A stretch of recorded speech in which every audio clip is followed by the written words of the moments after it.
mi nombre es Carla y, a los 35 años, nunca imaginé que mi propio hermano intentaría matarme por nuestra casa de la infancia. Papá llevaba apenas 3 meses de fallecido cuando Daniel apareció con su esposa y esos papeles. Todavía recuerdo el peso de su bota en mi pecho mientras la sangre se acumulaba debajo de mi cabeza sobre los pisos de madera de nuestro padre. El sonido de la voz de Vanessa aún me persigue. Hazlo, Daniel. Acábala. Estaba segura de que moriría en la casa que papá trabajó toda su vida para conservar para nosotros. Antes de compartir lo que ocurrió ese día y cómo todo cambió, dime desde dónde estás mirando en los comentarios. Dale al botón de me gusta y suscríbete si alguna vez tuviste familia que se volvió contra ti cuando había dinero de por medio. La casa estilo artesano de 2 pisos en la calle Maple había sido nuestro hogar familiar desde antes de que yo naciera. Papá la compró cuando se casó con mamá, soñando con llenarla de hijos y risas. Durante un tiempo, fue exactamente eso. Daniel y yo crecimos corriendo por el largo pasillo que conectaba la puerta principal con la cocina, jugando a las escondidas en los numerosos armarios y pasando los veranos en el patio trasero, donde papá nos construyó una casa en el árbol que nos parecía un castillo a nuestros jóvenes ojos. Pero la imagen de familia perfecta se rompió cuando yo tenía 8 y Daniel 10. Mamá se fue sin aviso, empacando una sola maleta mientras estábamos en la escuela. Papá nunca habló mal de ella, solo nos dijo que necesitaba encontrarse a sí misma y que a veces los adultos toman decisiones que hieren a las personas que aman. Años después, supe que había huido con su instructor de yoga para comenzar una nueva vida en California. Nunca llamó, nunca escribió, nunca envió tarjetas de cumpleaños. Era como si hubiéramos dejado de existir para ella. Papá cargó con el peso de la paternidad soltera con silenciosa determinación. Trabajaba en la planta de manufactura local, a menudo haciendo turnos dobles para mantenerse al día con los pagos de la hipoteca. Esta casa es nuestro ancla, solía decir. No importa qué tormentas lleguen, siempre tendremos un puerto seguro. Yo le creía con la fe incuestionable de la niñez. Al crecer, Daniel y yo desarrollamos relaciones distintas con papá. Yo me mantuve cerca, ayudando con los gastos de la casa desde los 16 años, trabajando en la tienda de comestibles local después de la escuela. Cuando la artritis de papá empezó a empeorar, yo era la que lo llevaba a las citas médicas y me aseguraba de que tomara sus medicamentos. Daniel, mientras tanto, se enfocó en su educación y carrera. Siempre fue inteligente, consiguió una beca para una prestigiosa escuela de negocios a 3 estados de distancia. La distancia no era solo geográfica. Con cada visita a casa, parecía crecer su impaciencia con el estilo de vida sencillo de nuestro padre. Podrías vender este lugar y conseguir algo más moderno, más manejable, sugería Daniel durante las visitas navideñas. Papá solo sonreía y decía, ¿por qué cambiaría un hogar por una casa? Después de la universidad, Daniel se transformó por completo. El hermano que antes compartía helado conmigo en los escalones del porche se convirtió en un hombre obsesionado con el estatus y el éxito financiero. Consiguió un trabajo en una firma de consultoría financiera en la ciudad, compró trajes caros y rara vez llamaba a casa. Cuando visitaba, pasaba la mayor parte del tiempo en su teléfono cerrando negocios o revisando precios de acciones. Entonces Daniel conoció a Vanessa en una recaudación corporativa. Era imponente, con su perfecto cabello rubio, ropa a medida y ese tipo de confianza que captaba toda la atención. La primera vez que la llevó a conocer a papá, caminó por nuestra casa con un desdén apenas disimulado, preguntando si los accesorios antiguos eran originales o de imitación. Pronunció nuestras fotografías familiares como pintorescas y sugirió que papá quizá disfrutaría de una comunidad de vida asistida que ella conocía, con maravillosas comodidades para personas mayores. Su boda fue fastuosa, celebrada en un exclusivo club campestre. Papá y yo nos sentimos fuera de lugar entre el nuevo círculo de amigos y colegas de Daniel. Yo llevé mi mejor vestido comprado en oferta en una tienda departamental, mientras que las damas de honor de Vanessa estaban envueltas en vestidos de diseñador que costaban más que 3 meses de mi salario. Papá dio un brindis conmovedor que me hizo llorar pero que pareció avergonzar a Daniel. Más tarde, escuché a Vanessa decirle a alguien que el discurso de papá fue tierno pero divagante. Ya sabes cómo pueden ser las personas mayores. Después de la boda, Daniel visitó con aún menos frecuencia.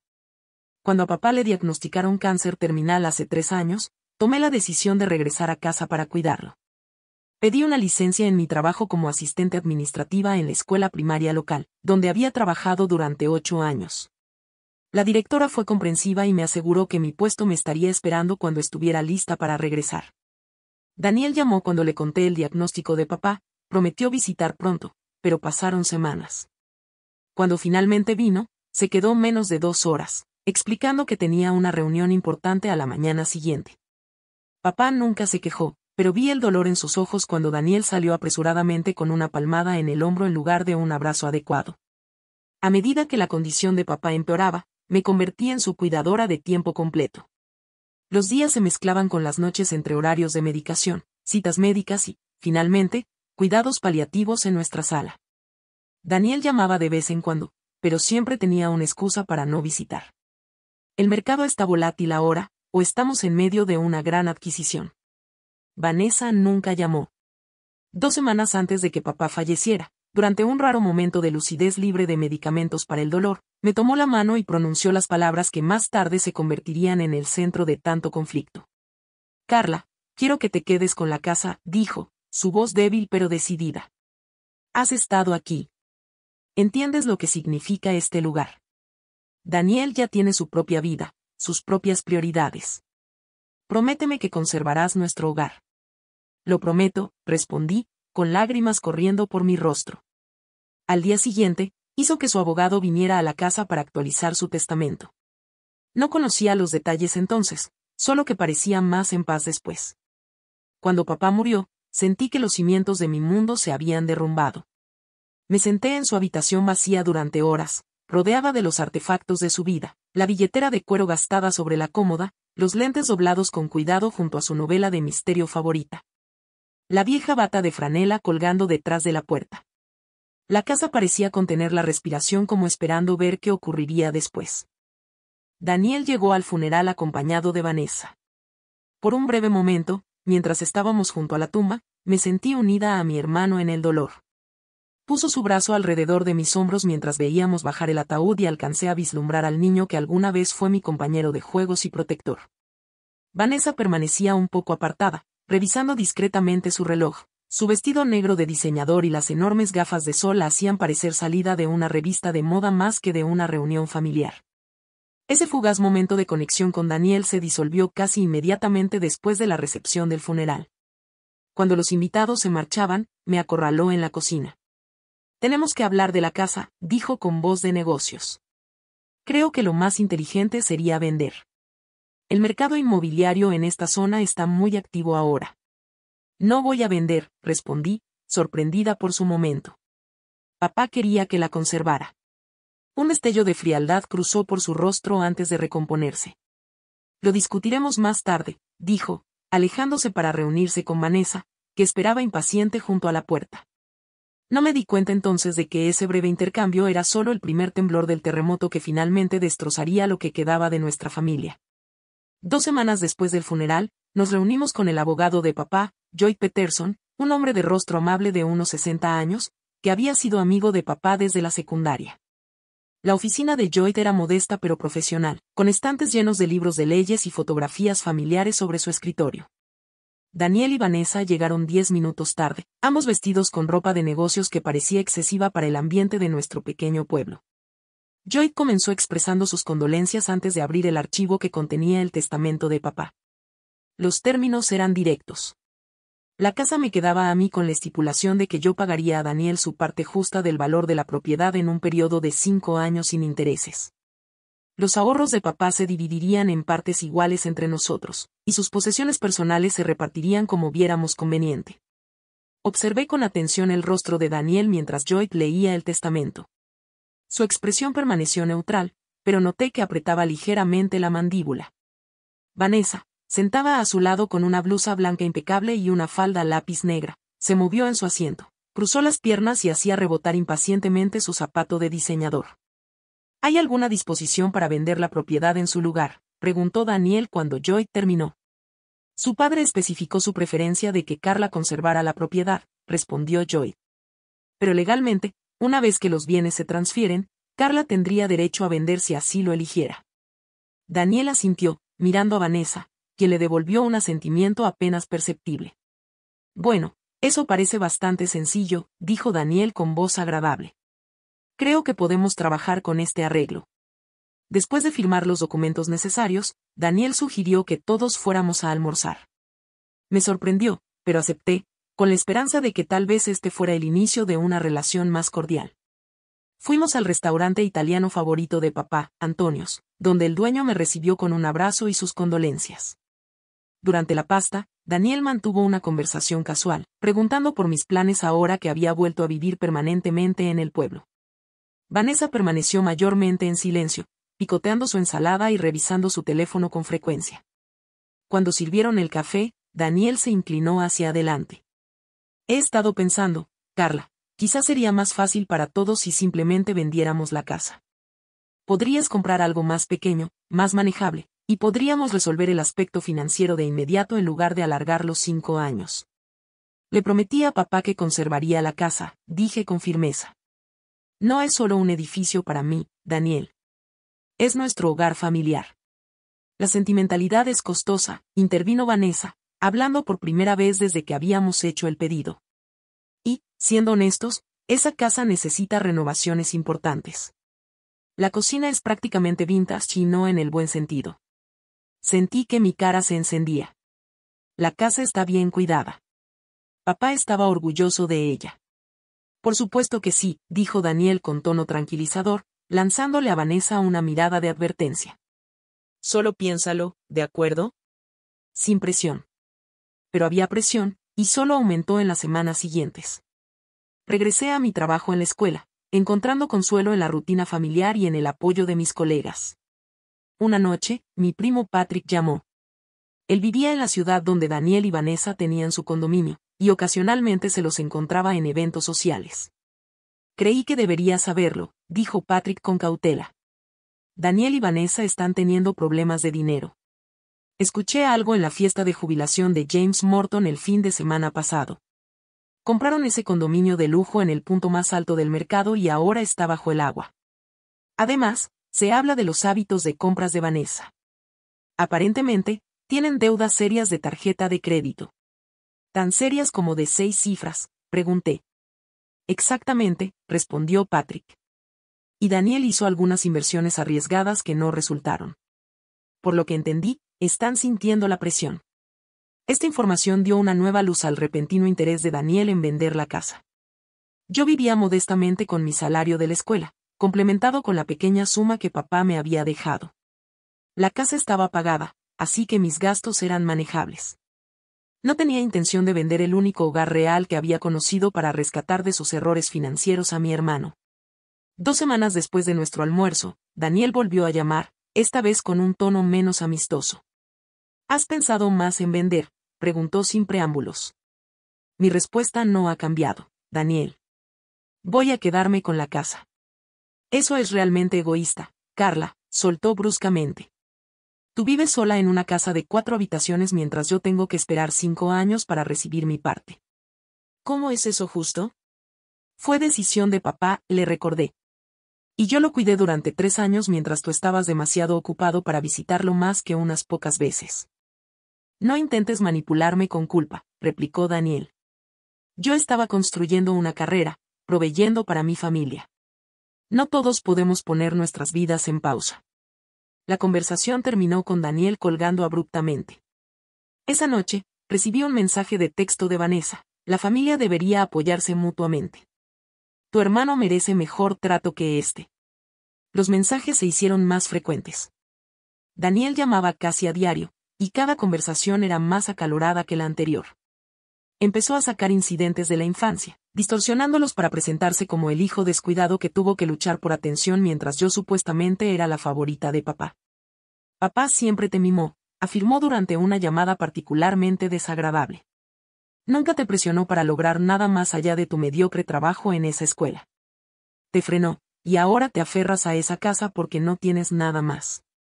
Sus palabras dolieron, pero reconocí la táctica de manipulación. Daniel siempre había sido carismático y persuasivo, hábil para reconfigurar narrativas a su conveniencia.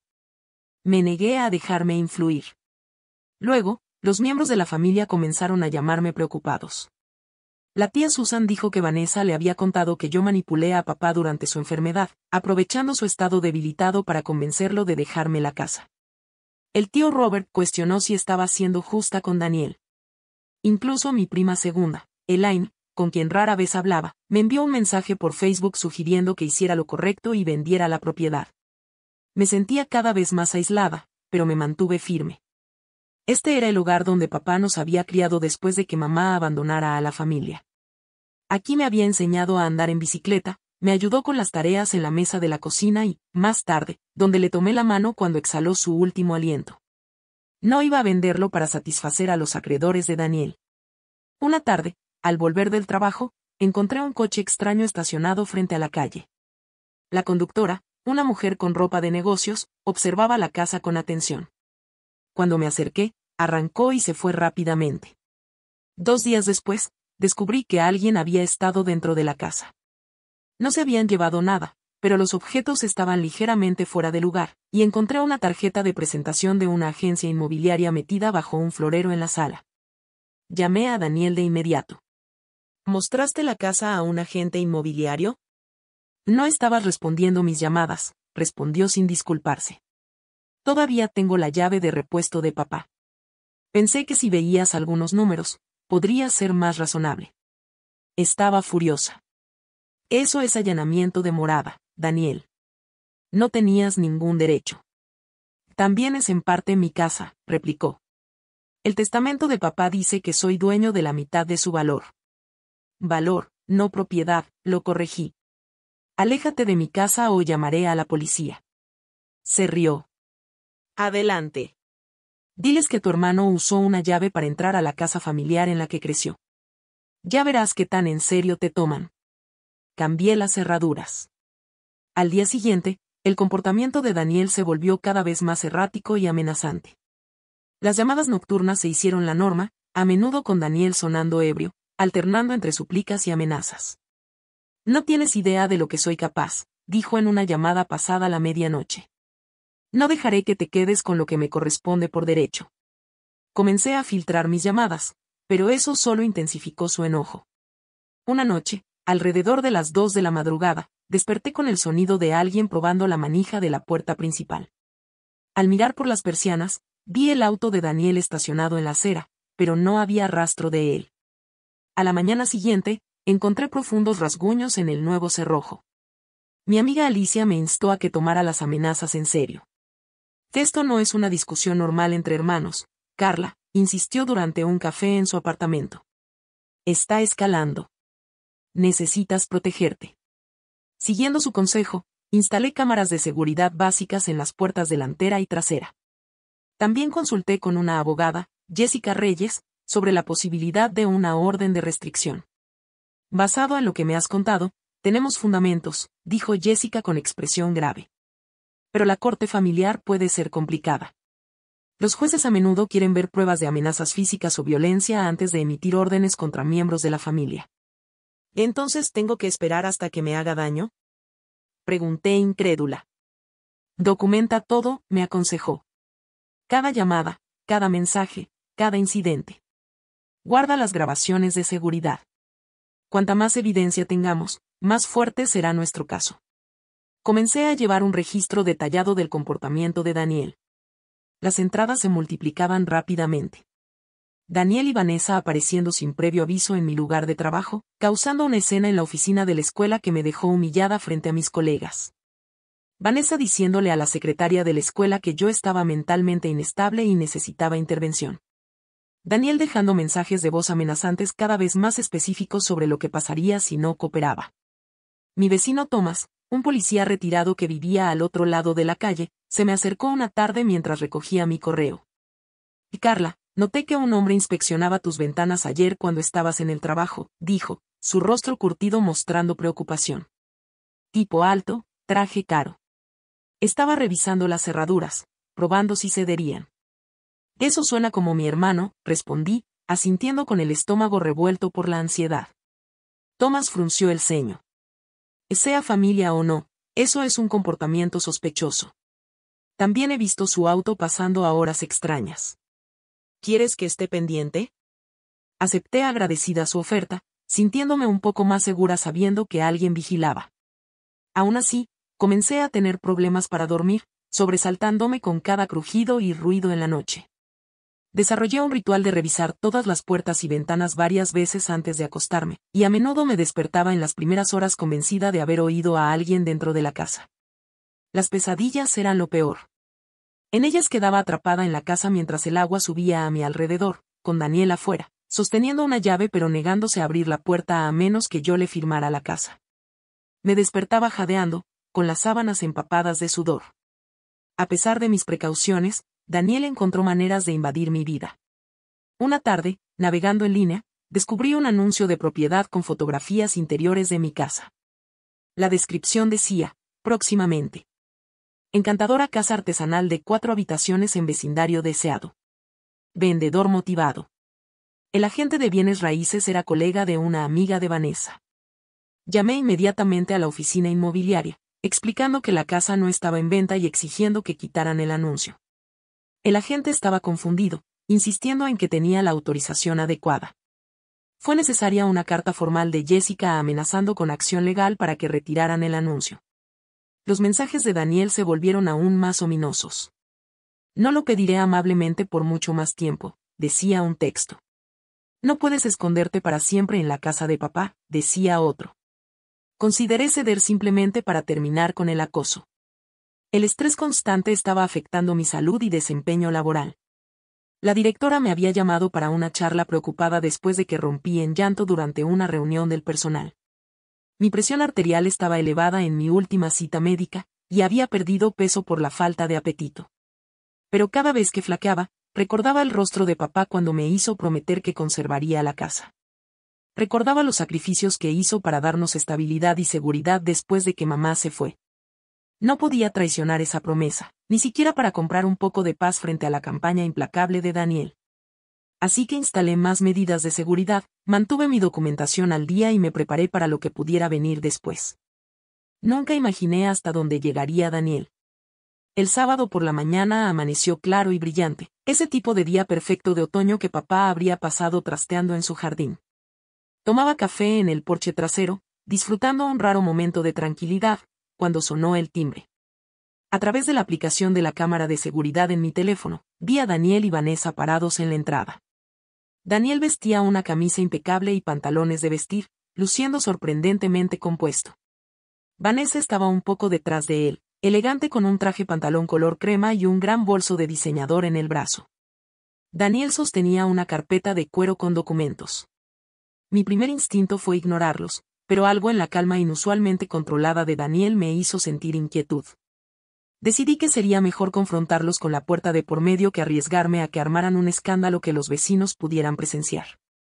Abrí la puerta parcialmente, con la cadena de seguridad aún puesta, y dije con firmeza: tienen que irse. No tengo nada que decirles a ninguno de los dos. Carla, por favor, dijo Daniel, su voz razonable, casi amistosa. Solo queremos hablar. Creo que encontré una solución que funciona para todos. En contra de mi mejor juicio, corrí la cadena. Entraron, los tacones de Vanessa resonando con fuerza sobre el piso de madera de la entrada. Su fría sonrisa nunca alcanzó sus ojos mientras observaba la sala de estar. Has cambiado las cosas, comentó. El sofá solía estar contra esa pared. Ignoré su comentario. Digan lo que vinieron a decir y luego váyanse. Daniel señaló la mesa del comedor. ¿Podemos sentarnos? Esto solo tomará unos minutos. A regañadientes los conduje hasta la mesa, donde Daniel abrió su carpeta de documentos y desplegó varios papeles frente a mí. Eran documentos de transferencia de hipoteca ya completados con mi nombre. Aquí está mi propuesta, dijo con tono de negocios. Sacas una hipoteca sobre la casa por el 70% de su valor de mercado actual. Me das mi parte ahora en lugar de en 5 años, y tú te quedas con la casa. Todos ganamos. Eso no es ganar para mí, repliqué. Estaría pagando una hipoteca sobre una casa que ya está pagada solo para que tengas dinero ahora en vez de después. Sé razonable, intervino Vanessa. Daniel necesita su herencia ahora, no en 5 años. Este es el compromiso perfecto. ¿Por qué necesitan el dinero con tanta urgencia? Pregunté, aunque ya sabía la respuesta por Patrick. La mandíbula de Daniel se tensó. Eso no es relevante. lo que importa es encontrar una solución justa. Justo habría sido visitar a papá más de 2 veces al año mientras estaba muriendo, dije, perdiendo la paciencia. Justo habría sido respetar sus deseos en lugar de acosarme durante meses. No tendríamos que acosarte si no fueras tan terca, saltó Vanessa. Solo firma los papeles, Carla. Tenemos cosas mejores que hacer que sentarnos aquí todo el día. No voy a firmar nada, afirmé poniéndome de pie. Ahora, por favor, salgan de mi casa. El cambio en Daniel fue instantáneo y aterrador. La fachada de civilidad se quebró, revelando una furia que nunca había visto. Se levantó de golpe, tirando la silla hacia atrás, que cayó al suelo con estrépito. En 2 zancadas rodeó la mesa, agarrándome del cabello con una mano y del brazo con la otra. Ingrata pequeña, rugió, su rostro a centímetros del mío. ¿Crees que puedes seguir jugando a estos juegos? Antes de que pudiera reaccionar, me estampó contra la pared, derribando una foto familiar enmarcada. El vidrio se hizo añicos. Un dolor agudo recorrió mi espalda y hombros. Daniel, detente. Jadeé. Pero su expresión se había transformado en la de alguien que no reconocía. Me lanzó al suelo con una fuerza brutal. Mi cabeza golpeó el piso de madera con un ruido sordo y repugnante. Por un momento, mi visión se llenó de manchas negras. Sentí el calor de la sangre escurriéndose donde mi cuero cabelludo se había abierto. Daniel se cernía sobre mí, luego me dio una patada brutal en las costillas que me dejó sin aliento. Otra patada siguió, y otra. Fírmalos, papeles, exigió, remarcando cada palabra con otro golpe. Firma o te romperé todos los huesos del cuerpo. Me encogí en posición fetal, saboreando la sangre de la mordida en mi mejilla.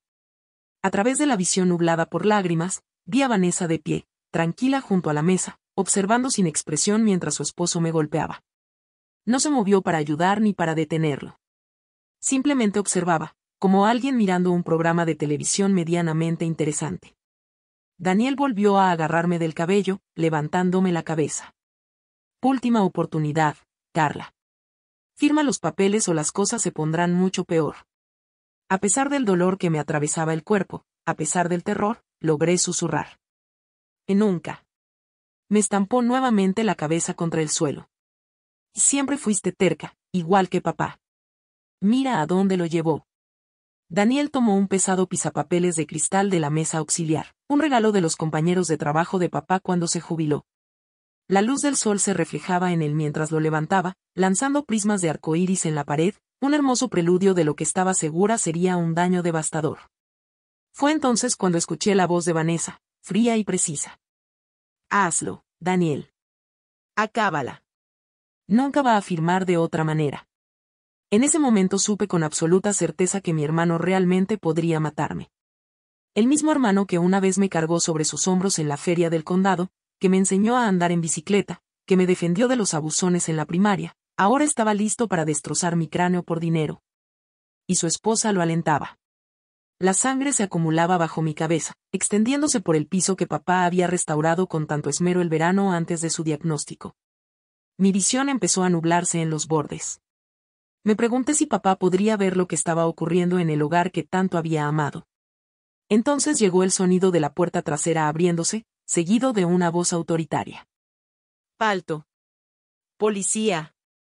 La voz no era realmente de la policía, pero tenía la autoridad de alguien acostumbrado a ser obedecido. Daniel se congeló, el pisapapeles aún en alto. Vanessa giró bruscamente, su fachada compuesta resquebrajándose por primera vez. Thomas, mi vecino retirado de la policía, estaba en la entrada de la cocina, sosteniendo su teléfono frente a él, grabando claramente. Su rostro era una máscara de furia contenida mientras evaluaba la escena, yo sangrando en el suelo, Daniel a punto de golpear, Vanessa observando. Suéltalo, ordenó Thomas a Daniel, su voz firme pero controlada. Ya llamé al 911. Estarán aquí en cualquier minuto. Daniel bajó lentamente el pisapapeles, su expresión cambiando de furia a cálculo. Esto no es lo que parece, dijo de pronto, con tono razonable otra vez. Mi hermana nos atacó. Ha estado inestable desde que murió nuestro padre. Nos estábamos defendiendo. Thomas no bajó su teléfono. Guarda eso para los oficiales. He estado grabando desde que escuché el alboroto. Tengo la mayor parte en video, incluyendo a tu esposa sugiriendo que la termines. El rostro de Vanessa perdió todo el color. Estás invadiendo propiedad privada, acusó. No puedes simplemente entrar en la casa de alguien y empezar a grabar. Eso es ilegal. Carla me dio una llave después de que vio a tu esposo merodeando la casa, respondió Thomas con calma. Me pidió que revisara si escuchaba algo preocupante. Y entrar para evitar lo que parecía un intento de asesinato, cualquier tribunal lo llamaría justificado. Intenté incorporarme, jadeando mientras el dolor atravesaba mis costillas. Thomas avanzó con cautela hacia la habitación, colocándose entre Daniel y yo, aún grabando. No te muevas, Carla, me aconsejó. La ambulancia ya viene. Los ojos de Daniel se movieron rápidamente hacia la puerta principal, y Thomas negó con la cabeza. Ni lo pienses. Huir de la escena solo sumaría cargos. Las sirenas aullaban a lo lejos, acercándose cada vez más. Vanessa comenzó a llorar, sollozos teatrales que parecían calculados para generar simpatía. Y esto es un asunto familiar, insistió entre respiraciones entrecortadas, un malentendido. Podemos resolverlo en privado. La familia no deja a la familia ensangrentada por bienes raíces, replicó Thomas con frialdad. La siguiente hora pasó en un torbellino de oficiales de policía, paramédicos y preguntas. Apenas podía concentrarme para responder. Me cargaron en una camilla, me colocaron una mascarilla de oxígeno sobre la cara. Al sacarme, alcancé a ver a Daniel y Vanessa en coches policiales separados, ambos hablando animadamente con oficiales. Thomas permanecía en el porche, aún con su teléfono en la mano, conversando con un detective. En el hospital, la magnitud completa de mis heridas quedó clara. 3 costillas rotas, una conmoción cerebral severa, fracturas faciales alrededor de la cuenca de mi ojo derecho y una laceración de 10 centímetros en el cuero cabelludo que requirió 20 puntos. Mi cuerpo era un lienzo de moretones, especialmente en el torso, donde Daniel me había pateado repetidamente.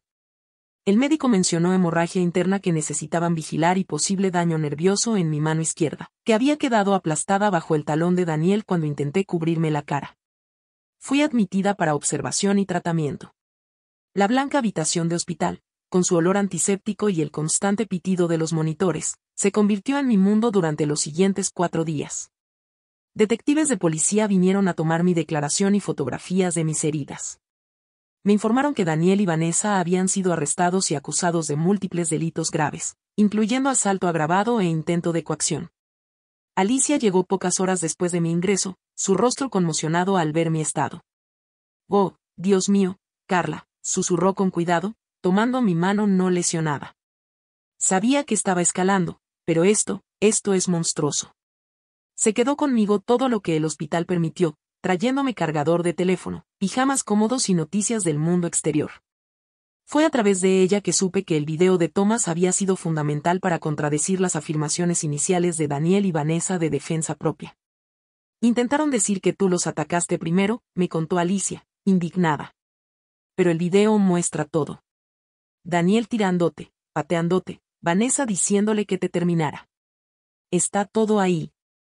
La tía Susan me visitó al tercer día, disculpándose con lágrimas por haber creído las mentiras de Vanessa sobre que yo manipulé a papá. Debí haberlo sabido mejor, dijo, colocando una pequeña planta en mi mesa de noche. Tu padre siempre decía que era su roca. Lamento mucho haber dudado de ti. El dolor físico era constante, pero el trauma emocional era peor.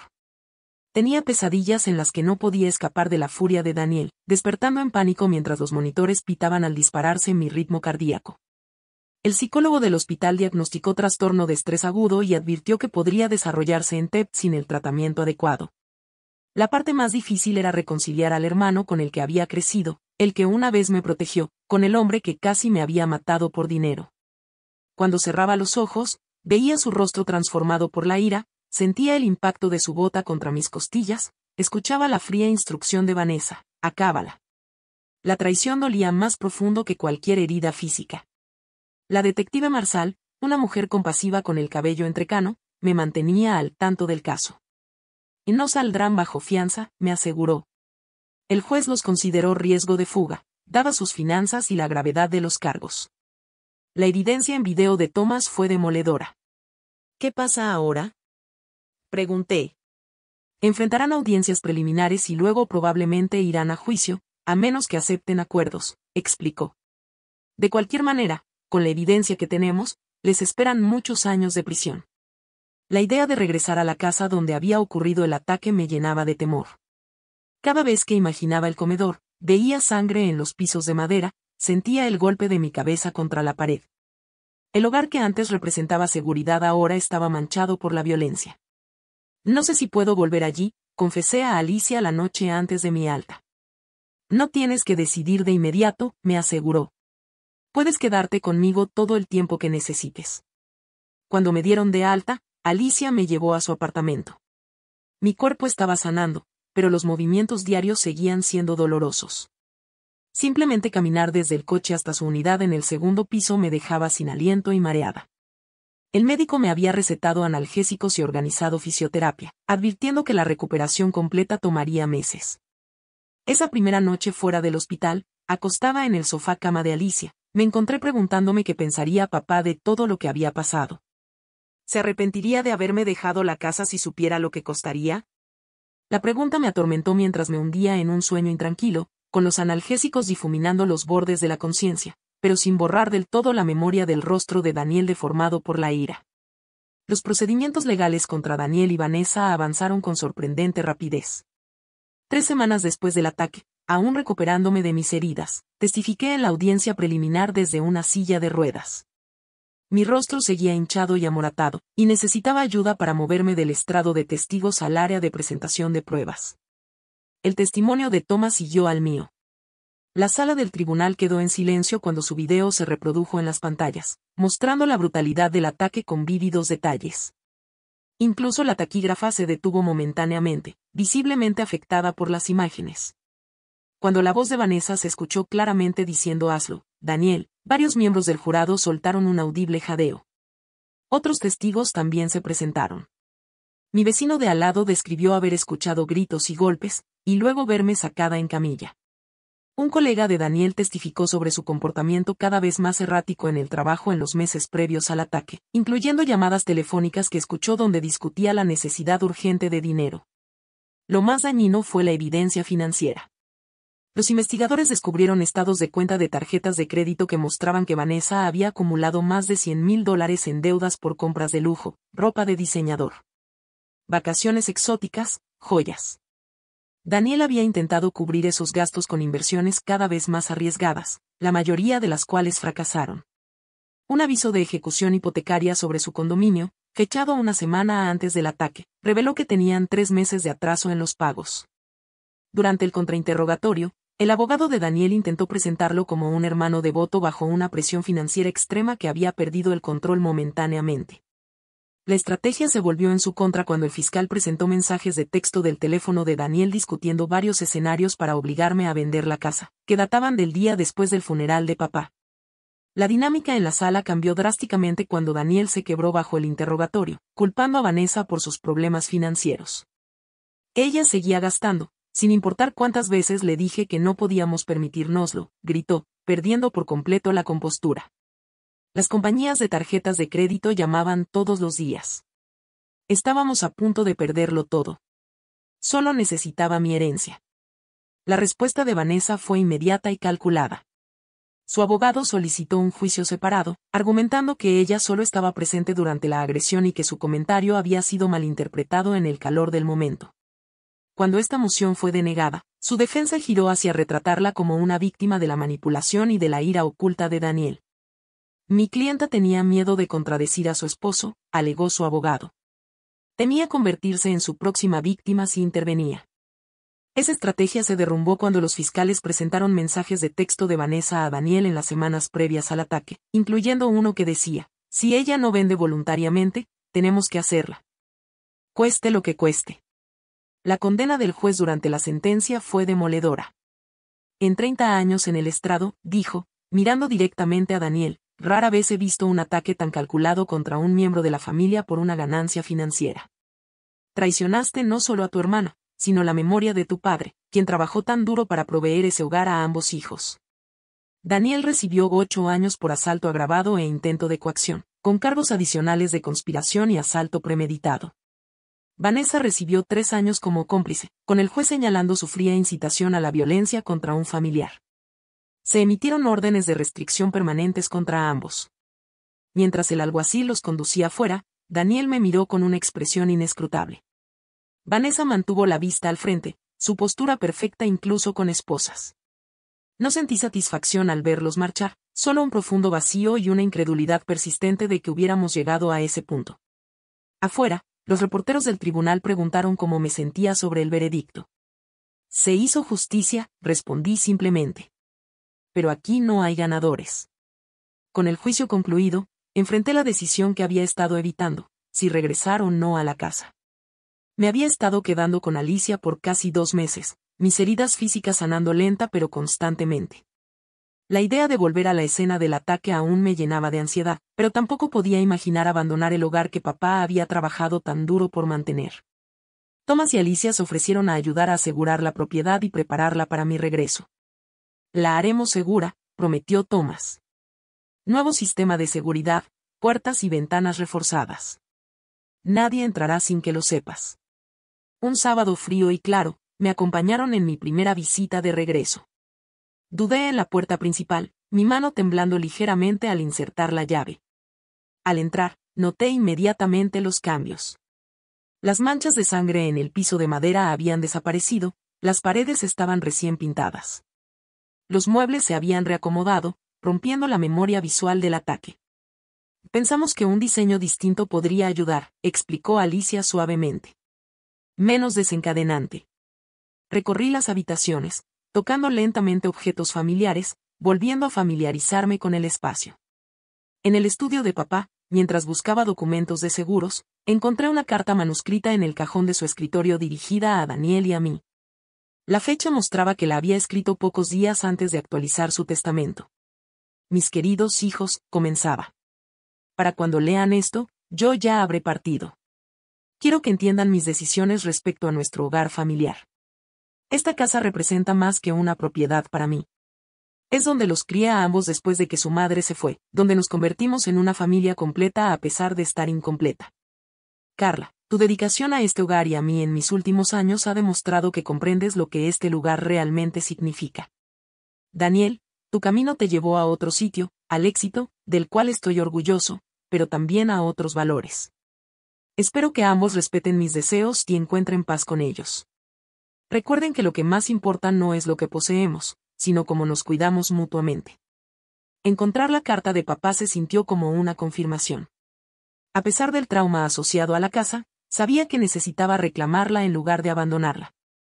Decidí comenzar con la cocina, la habitación favorita de papá, donde habíamos pasado incontables horas cocinando juntos.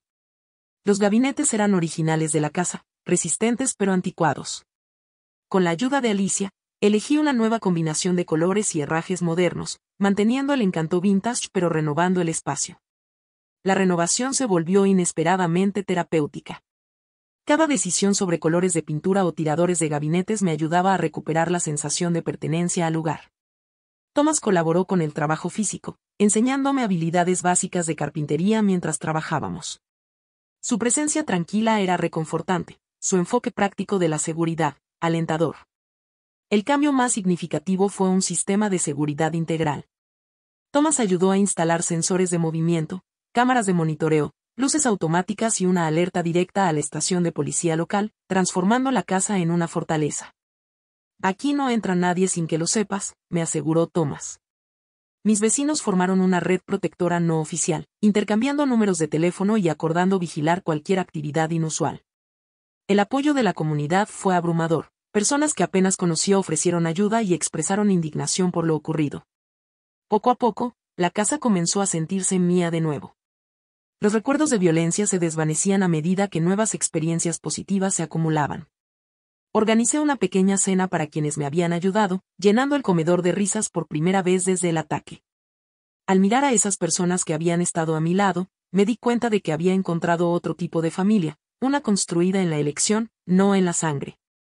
6 meses después del ataque, mi recuperación física estaba casi completa. Las costillas rotas habían sanado, aunque aún dolían en climas fríos.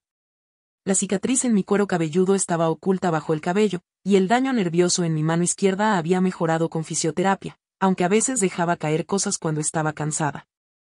Las heridas externas habían sanado, pero la recuperación emocional resultó más compleja y no lineal. Continué con sesiones semanales con la doctora Olivia Chen, especialista en trauma, quien me ayudaba a navegar las secuelas psicológicas. Las pesadillas habían disminuido en frecuencia, pero aún ocurrían, especialmente en periodos de estrés. Ciertos detonantes, como golpes inesperados en la puerta o el sonido de voces masculinas enfadadas, podían provocarme ataques de pánico que me dejaban temblando e hiperventilando. La recuperación no es una línea recta.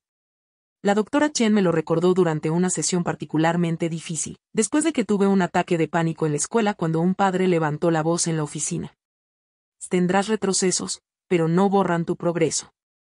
Por su recomendación, me uní a un grupo de apoyo para sobrevivientes de violencia familiar.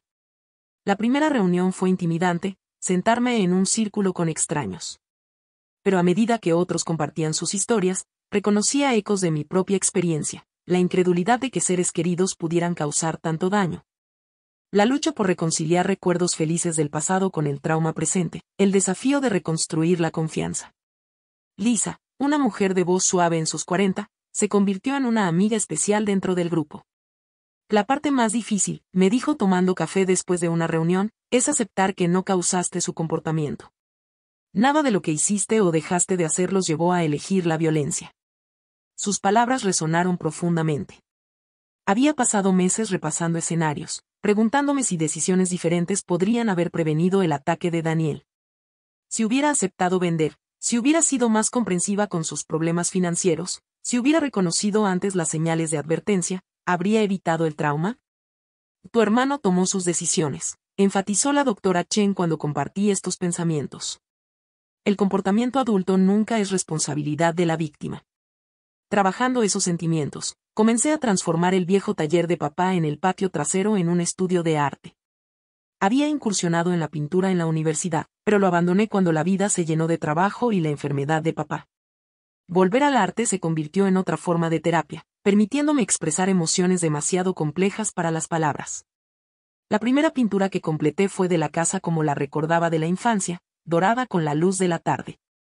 Papá trabajando en el jardín. La colgué en la entrada, un recordatorio de lo que el hogar había sido y podía volver a ser. Con la llegada de la primavera, tomé otra decisión importante. Usaría parte de la casa para clases comunitarias. El comedor formal, que rara vez utilizábamos, se convirtió en un aula donde ofrecía clases de arte gratuitas a los niños de la escuela donde trabajaba. Llenar el espacio con risas y creatividad infantil ayudó a exorcizar los últimos fantasmas del ataque. También tuve que abordar el aspecto financiero de la herencia de Daniel. Siguiendo el consejo de Jessica, establecí una cuenta de fideicomiso para la parte del valor de la casa que le correspondía, haciendo depósitos regulares como lo estipulaba el testamento de papá. Aunque había perdido todo derecho moral a la herencia, yo estaba decidida a cumplir con mis obligaciones legales. Los pagos continuarían, estuviera en prisión o no. Un día de verano recibí una carta de la prisión donde Daniel cumplía su condena. Durante mucho tiempo la dejé sin abrir en la encimera, sin saber si quería leer sus palabras. Finalmente, la llevé a una sesión con la doctora Chen y la abrí en la seguridad de su oficina. Carla, había escrito Daniel con su letra precisa. No espero perdón, ni lo merezco. Lo que te hice fue imperdonable. La prisión me ha dado tiempo para reflexionar sobre cómo me convertí en alguien capaz de herir a mi propia hermana. Asumo plena responsabilidad por mis actos y por el dolor que causé. Entiendo si nunca quieres saber de mí otra vez, pero necesitaba que supieras que lo siento de verdad. La carta continuaba con detalles de sus programas de terapia y sobriedad en prisión, pero sin excusas ni intentos de minimizar sus acciones. La doctora Chen me ayudó a procesar mis sentimientos complicados sobre esa inesperada disculpa. No tienes que decidir nada ahora mismo, me aconsejó. Una disculpa no te obliga a responder ni a perdonar. Después de mucha reflexión, decidí visitar a Daniel una vez, 6 meses después de recibir su carta. La sala de visitas de la prisión era austera e incómoda, pero necesitaba esa conversación para cerrar el ciclo. Daniel se veía diferente, más delgado, apagado, la ropa de diseñador reemplazada por un uniforme de prisión. Hablamos a través de un cristal, sus ojos cayendo con frecuencia por la vergüenza. Y dije lo que escribí en serio, aseguró. No espero perdón. No estoy segura de poder darlo, respondí con honestidad. Pero quería decirte en persona que voy a vender la casa. Su cabeza se levantó bruscamente por la sorpresa. Y no por lo que pasó, aclaré rápido, sino porque ahora es mi elección. Voy a comprar un lugar más pequeño, cerca de la escuela, y usar el resto del capital para establecer una fundación en nombre de papá, ofreciendo arteterapia a sobrevivientes de trauma. Daniel asintió lentamente. A él le habría gustado eso. Sí, coincidí, le habría gustado. Hablamos 20 minutos más, navegando con cuidado las heridas abiertas de nuestra historia compartida. Antes de irme, establecí límites claros. No volvería a visitarlo, aunque podría escribirme ocasionalmente si continuaba con sus programas de rehabilitación. No habría relación más allá de ese contacto mínimo hasta que demostrara un cambio sostenido, lo cual tomaría años, no meses. Vanessa, mientras tanto, siguió intentando manipular incluso desde prisión. Sus cartas, que finalmente cesaron al no recibir respuesta, alternaban entre retratarse como víctima de las circunstancias y lanzar amenazas veladas sobre lo que podría pasar cuando saliera libre. Las reenvié a la detective Marsal, quien las agregó al expediente de Vanessa para ser consideradas en sus futuras audiencias de libertad condicional. A medida que avanzaba mi recuperación, desarrollé amistades inesperadas. Mark, el hijo de Thomas, un arquitecto de buen corazón que estaba de visita desde Seattle, comenzó a ayudar con proyectos de renovación en la casa. Nuestra relación profesional evolucionó poco a poco en algo más personal. A diferencia de relaciones pasadas, en las que me lanzaba rápidamente a un compromiso emocional, con Mark nos movimos despacio, construyendo confianza con cuidado. Y sin presión de tiempo, dijo cuando hablamos de su eventual regreso a Seattle. La sanación viene primero. Lo demás lo resolveremos sobre la marcha. Ese enfoque se extendió a otras áreas de mi vida también. Me inscribí en un programa de maestría en administración educativa, tomando control de mi desarrollo profesional después de años de estancamiento. Trabajé con un asesor financiero para asegurar mi futuro, algo que papá siempre había alentado pero que yo había descuidado. En el patio trasero, creé un jardín conmemorativo para papá, plantando sus flores favoritas e instalando una pequeña fuente cuyo burbujeo suave me recordaba a su risa. Sentada allí en las tardes de verano, a menudo reflexionaba sobre cómo vería él todo lo ocurrido después de su muerte. Creía que estaría triste por las elecciones de Daniel, pero orgulloso de mi resiliencia. Papá siempre había enfatizado que la verdadera familia se define por las acciones, no por la sangre. Una lección dolorosamente reforzada por los acontecimientos recientes. Él aprobaría de la nueva familia que estaba construyendo a mi alrededor, compuesta por amigos, vecinos y colegas que habían demostrado verdadero cuidado y apoyo. Cuando la casa finalmente se vendió, casi 18 meses después del ataque, me sentí lista para avanzar. Los nuevos dueños eran una pareja joven con 2 niños pequeños, exactamente el tipo de familia que papá hubiera querido ver disfrutando del lugar. Les entregué una carta detallando la historia feliz de la casa, las generaciones de niños que habían jugado en sus habitaciones, las festividades celebradas, el amor que había contenido. Elegí no mencionar la violencia, creyendo que ese capítulo me pertenecía a mí, no a la casa en sí. Mi nuevo hogar, un encantador bungalow a poca distancia de la escuela, se convirtió en un nuevo comienzo. Sin planearlo conscientemente, me di cuenta de que había recreado elementos del estilo de decoración de papá, su preferencia por muebles cómodos y colores cálidos. No se trataba de aferrarme al pasado, sino de honrar lo que había aprendido de él sobre crear espacios donde las personas se sintieran bienvenidas y seguras. La fundación que establecí con las ganancias de la venta de la casa, el Centro de Arteterapia James Reynolds, abrió sus puertas exactamente 2 años después del fallecimiento de papá. Ver a sobrevivientes de trauma encontrar sanación a través de la expresión creativa dio sentido al doloroso camino que había recorrido. Al mirar atrás, comprendí que lo que Daniel no logró entender era que el verdadero legado de papá no era la casa en sí, sino los valores que representaba, estabilidad, seguridad. La importancia del hogar como algo más que propiedad. Al intentar reclamar el bien material, Daniel había traicionado todo lo que ese bien simbolizaba. Mi sanación no está completa, y quizá nunca lo esté del todo. Todavía hay días difíciles, detonantes que me sorprenden, momentos en los que confiar parece imposible. Pero he aprendido que sanar no significa borrar el pasado ni fingir que el trauma no ocurrió. Significa construir algo nuevo alrededor de los lugares rotos, crear significado a partir del sufrimiento y elegir cómo continúa mi historia. ¿Alguna vez has tenido que reconstruir tu vida después de una traición o un trauma?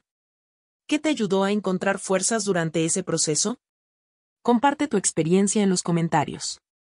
Si mi historia resonó contigo, por favor dale like y suscríbete para escuchar más sobre cómo superar conflictos familiares y encontrar paz después de la traición. Gracias por escuchar mi viaje. Y recuerda que, incluso en nuestros momentos más oscuros, tenemos el poder de escribir el próximo capítulo de nuestras propias vidas.